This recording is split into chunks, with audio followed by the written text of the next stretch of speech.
Hello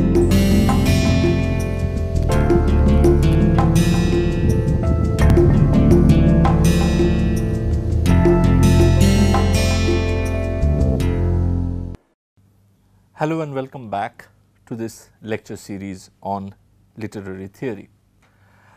Today we are going to start our discussion on a school of literary criticism that is usually identified within the field of English studies as Anglo-American new criticism or simply as new criticism. It is a way of approaching and understanding literature that held sway in the field of English studies both in the universities of Britain and of America roughly during the second and the third quarters of the 20th century. So, we are basically moving forward by about 100 years or so from the Romantic literary theory which we discussed in our previous two lectures. Now, I think that by now you have already been able to notice a trend that is emerging in this series of lectures. So, whenever we take up any new literary theory for discussion, we see that its emergence is strongly tied up with some kind of sociopolitical change or even turmoil.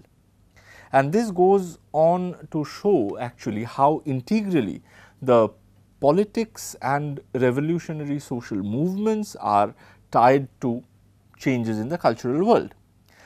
So, in my introductory lecture for instance, I have already discussed how what is today often labeled as literary theory or even simply as theory was an intellectual product of the political turmoil of the 1960s, when students and workers gathered in the streets of Paris to protest against authoritarianism. But as I have also explained earlier, the 1960s, though important, is not a one-off moment, rather in the history when sociopolitical revolution has led to the emergence of new cultural theories about how to create and how to read literature. Indeed, as we have seen in our previous lectures, the very emergence of English literature as a subject of systematic study and indeed also as a subject of systematic criticism was connected with its own history of sociopolitical upheavals. This, for instance, was the history of the decline of the power of monarchy and aristocracy in England and the emergence of a new bourgeois public sphere during the 18th century. Similarly, while discussing the emergence of Romantic literary theory, we have seen how the ideals of French Revolution have shaped it. In today's discussion of new criticism, we will see how a political epicenter of this new intellectual movement might be located in the outbreak of the First World War. And as you all know that this war started in 1914 and continued till 1918, and it resulted in a manslaughter that was unprecedented in human history. And this was really a world that was at war.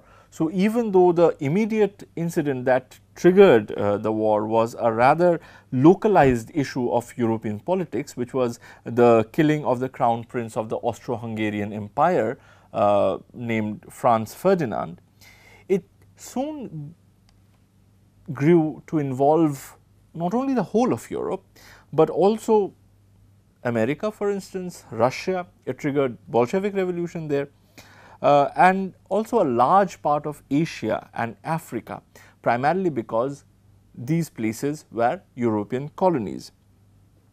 So, just to give you a perspective, a war that began with the murder of an Austrian prince ended up killing more than 1 crore or 10 million soldiers worldwide, out of whom 70,000 were Indian soldiers. So, amidst this widespread killing and destruction, there was a pervasive sense of losing one's grip on the world as it was known till then. And of course, this sense of alienation and this sense of loss was the sharpest in Europe, which was at the epicenter of the whole political turmoil. So, the German intellectual Walter Benjamin writes very eloquently about this feeling in his essay titled The Storyteller, where Benjamin observes that it was noticeable how after the First World War, and I quote from Benjamin, men returned from the battlefield grown silent, not richer, but poorer in communicable experiences. Benjamin argues that this was because of all their past experiences that allowed these people to communicate with the world around them and to understand how things functioned within that world was destroyed by the First World War. And I quote from Benjamin again, "For never has experience been contradicted more thoroughly than strategic experience by tactical warfare," again something that was employed during the First World War, economic experience by inflation, so there was runaway inflation during the First World War, bodily experience by mechanical warfare, moral experience by those in power. A generation that had gone to school in horse-drawn streetcar now stood under the open sky in a countryside in which nothing remained unchanged but the clouds. And beneath these clouds, in a field of force of destructive torrents and explosions, was the tiny, fragile human body. New criticism in many ways is a literary product, is a sort of literary theoretical product of this fragile human being who has been shown of all certainties of the world that he knew of by the destructive torrents and explosions of the First World War. Hence, it is a literary theory that sways between two desires, between the desire to rediscover for oneself the lost sense of tradition through literature and literary appreciation. This is one of the poles of that desire, and the other pole is the effort to read literature without the help of any context, without the help of any socio-cultural tradition, because all of these have been made meaningless by the experiences of the First World War. And I think the first pole is best represented by the theoretical works of T.S. Eliot, and the other pole is best represented by the school of practical criticism initiated by I.A. Richards. And during the course of today's lecture, we will explore both these poles, but we will start with T.S. Eliot. Now, T.S. Eliot is too famous a figure within the field of English literary studies to need any introduction, and in any case we will have to return to the works of T.S. Eliot as a poet when we engage with theories of modernism in one of our future lectures. So, for now I will just mention his dates, which are 1888 to 1965, and I will also like to mention the fact that Eliot was born in America, but spent the most part of his adult life in England, which was in contrast to the other major theorist of new criticism, I.A. Richards, who was born in England, but then went on to teach at the Harvard University in America. So, this explains why new criticism is also regarded as an Anglo-American critical tradition, because this theory really spans the two sides of the Atlantic in more than one ways. And since we are talking about nomenclatures, let me also note here that the term new criticism was derived from the 1941 book titled The New Criticism, written by the American scholar John Crow Ransom, who used this name to bring under a common umbrella the critical thoughts of intellectuals like Eliot, Richards and others. So, the name New Criticism actually came much later, and only after the critical positions of people like Eliot and Richards had become mainstream within the Anglo-American academia.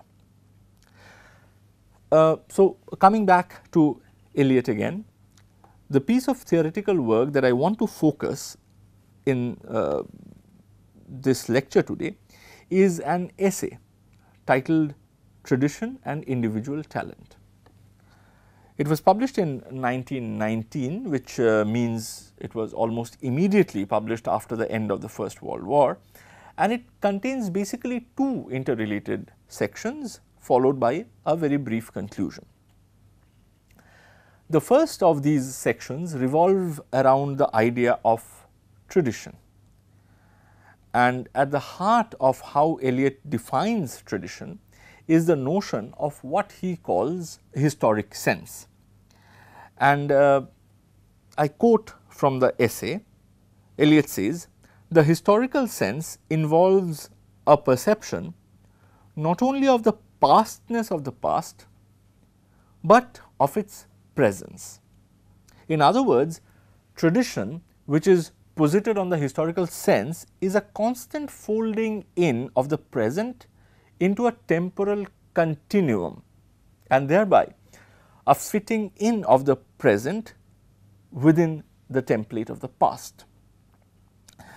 And it is important to note here that this constant fitting in of the present within the past is a dynamic process. So, the present and the new become meaningful only when inscribed onto the template of the past, but in being so inscribed, it also simultaneously changes what the past is, thereby also modifying the sense of tradition. Now, all of this might sound rather complex and vague. So, let me try and produce a concrete example of how tradition connects the present with the past. So, let us say I write a poem of 14 lines today praising the beauty and intelligence of my pet cat. Now, this poem written in the present will not make much sense from the view of literary criticism and literary appreciation until and unless we have what Eliot calls the historical sense, and until and unless we connect the poem on my cat with the poetic tradition of sonnet writing, which uses the 14-line form.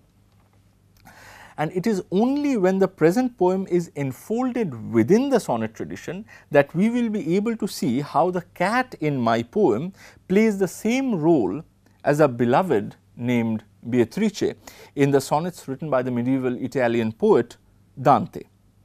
Indeed, this comparison is important for my cat poem to work at all as a piece of literary creation.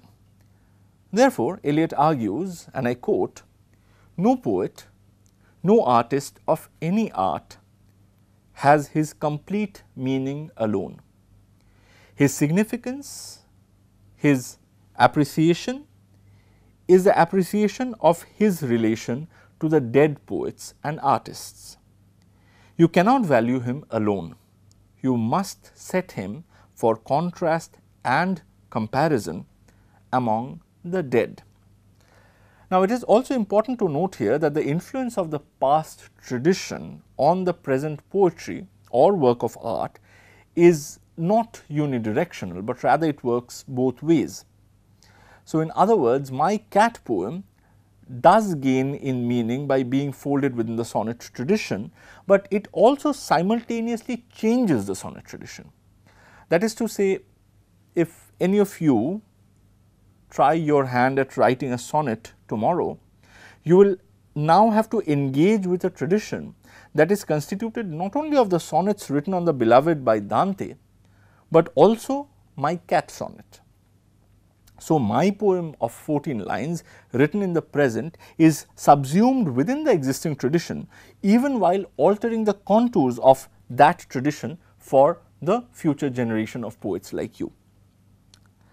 But having established the fact that a historical sense of the tradition is significant for any poet or any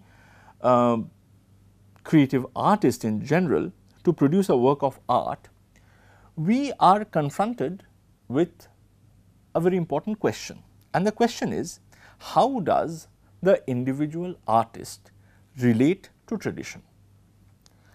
Now, Eliot makes two very important points here. The first point that he makes is that an individual artist can only engage with tradition at the expenditure of tremendous amount of labor.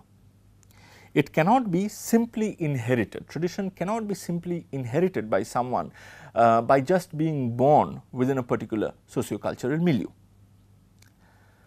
The second point that Eliot makes is that an artist can only properly engage with tradition through a process of, and I quote, continual self-sacrifice, a continual extinction of personality. Now, the first of these 2 points is easily understood. If in order to write a sonnet, you would need to know not only about sonnets written by the medieval Italian poet Dante or the 16th century English poet William Shakespeare, but also an obscure cat sonnet written by me, then this would require tremendous amount of labor and, as Eliot rightly points out, a ridiculous amount of erudition. So, that is something that you require in order to engage with tradition. And that this sense of tradition cannot just be passively inherited is also easily understandable, especially if we put this statement within the context of the years immediately following the First World War. Since the experience of the war had so radically severed the connection of an individual with the familiar past, a sense of tradition could only be gained through a painstaking reconstruction of this past in order to make it usable again.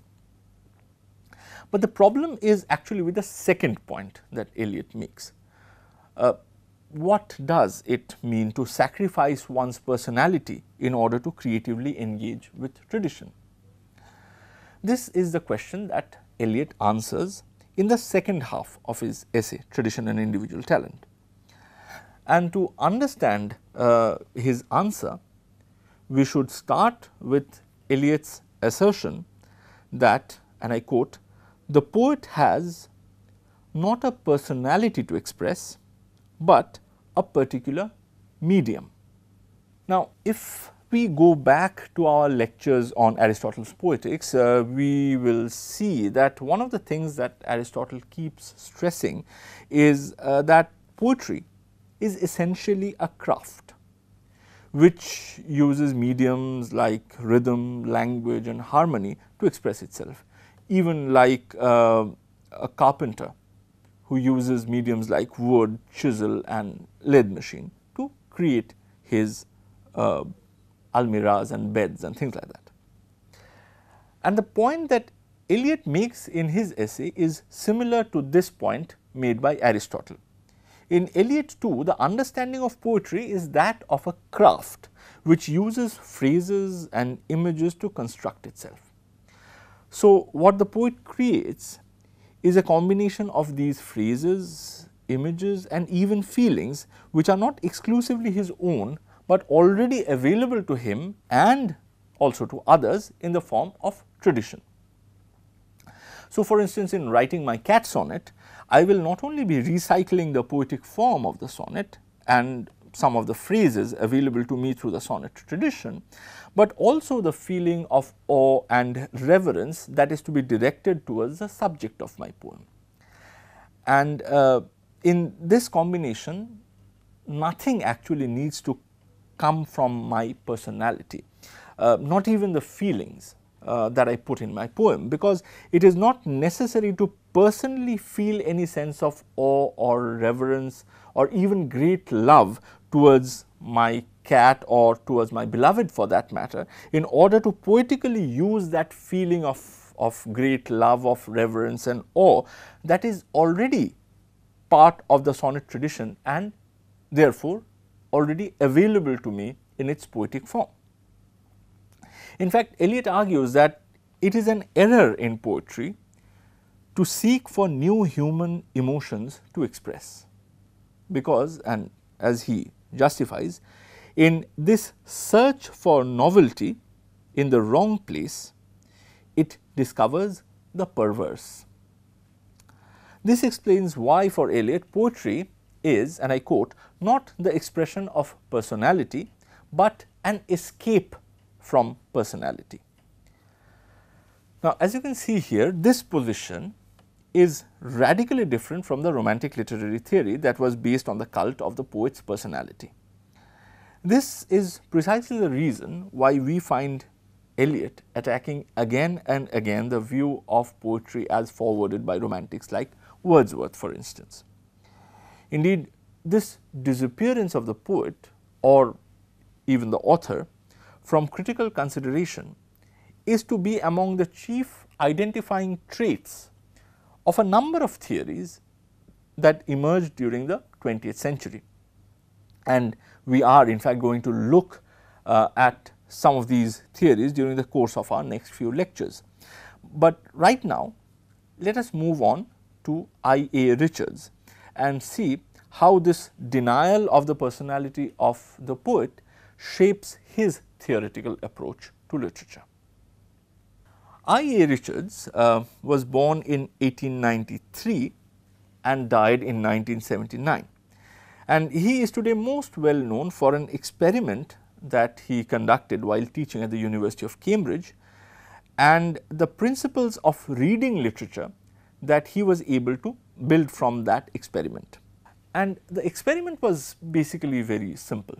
Richards gave his class a number of poems and asked them to submit back to him their readings of those poems. So, they were supposed to write their interpretations of those poems and they were supposed to return back those interpretations to Richards anonymously. But there was something very interesting that Richards did, and that was that the poems that he offered to his students were devoid of any references that might allow them to connect these poems either to any particular author or to any particular historical, social or cultural context. In fact, the poems that Richards provided his students did not even have their titles. And Richards analyzed the interpretations and the readings that he received from his students in his seminal study titled Practical Criticism, which was published in 1929. And in this study, he observes how, irrespective of whether the poem was actually produced by a great poet, quote unquote great poet, or by an obscure one, what the students mostly produced in the form of interpretation were stock responses, which had little to do with the texts that the students actually encountered. And this, Richards argued, was a widespread problem with literary criticism itself. So, in Richards' own words, and I quote, "We should be better advised to acknowledge frankly that when people put poems in our hands, what we say in 9 cases out of 10 has nothing to do with the poem, but arises from politeness or spleen or some other social motive. It would be an excellent thing if all the critical chit-chat which we produce on these occasions were universally recognized to be what it is, a social gesture." In this experiment with nameless and contextless poems, we again come across a critique of the Romantic theory, but this time it is a critique that is even more radical than the one provided by Eliot. Because whereas Eliot stressed on the irrelevance of the personality of the poet in creating and reading poetry, Richards talks about the irrelevance both of the poet as well as the historical context of the poem. Any commentary about these issues results in what Richards would in fact consider to be banal chit-chat and not literary criticism. because what matters for Richards are just the words on the page, and this intense concentration on the text forms the hallmark of the new kind of literary criticism that Richards initiated and which is known as practical criticism. At the heart of this new kind of critical practice is a reading strategy. It is a reading strategy that is widely recognized as close reading. And in close reading, we do not seek to understand the poet's personality through the poem, nor do we seek to gain knowledge about the social, political or cultural milieu which might have produced a poem. Rather, a close reading focuses on things like the poem's structure, its use of rhyme, the way in which it brings together a particular choice of words, a particular choice of metaphors, of images, the way these metaphors, images, words interact with each other and create a sense of tension or create a sense of ambiguity. Now, ambiguity is an interesting term and we will come to this later in our discussion today. But in other words, in a close reading, we basically focus only on those things that are before our eyes when we see a poem in the form of black words on a white page or a screen if you are reading your poem on a computer. So, according to Richards, the reason that we can subject to such an intense scrutiny the internal structuring of the language of a poem in particular and literature in general, is because it employs a special kind of language which allows this scrutiny to happen. And this language, which Richards refers to as emotive language, is different from the referential language of the more mundane and non-literary forms of communication. So, in case of the referential language, it is used solely to refer us truly and reliably to the world outside language. So, if I say I need a pencil, it is a referential language because I want you to be directed towards a pencil in the world outside language and to pick it up and give it to me. On the other hand, the language of poetry or literature can be studied and indeed should be studied according to the new critics by focusing not on its ability to refer the reader to an external reality, but by its ability to internally structure metaphors and symbols and figures of speeches to create a complex pattern of meaning. This distinction between literary and non-literary language will also play an enormous role, a very significant role in the literary theory identified as Russian formalism, which we are going to discuss in our next lecture. But before we move on to Russian formalists, let me briefly mention here at the end of my lecture today some of the work of the later new critics who carried forward the legacy of I.A. Richards. And the first name that I want to mention here is that of William Empson. Empson, who was a student of Richards, presented in his book titled The 7 Types of Ambiguity, which was published in 1930, the first sustained attempt to read literature following Richards' principles of practical criticism, which is to say, by focusing exclusively on the language of literature and on the production of what he calls ambiguity through the employment of poetic devices. Now, ambiguity is a common enough term and it results from a multiplicity of meanings, and it is usually considered as a negative thing within the domain of referential language, where clarity is of the utmost value. So, for instance, if my message to you about the pencil is ambiguous, you will not know what to give me or what to do. But in the literary language, this ambiguity is something which is celebrated by new critics like Empson.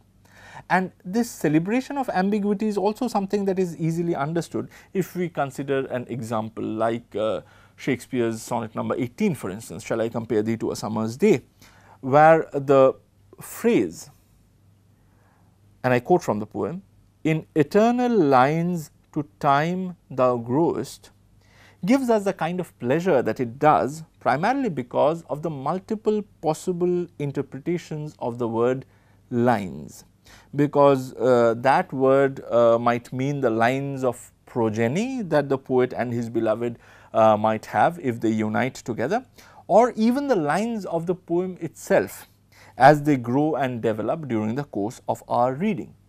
And it is precisely because the pleasure of poetry rests in such linguistic ambiguity, in such linguistic indecisiveness, that we must shy away from what another new critic, Cleanth Brooks, warns us, which is the heresy of paraphrase.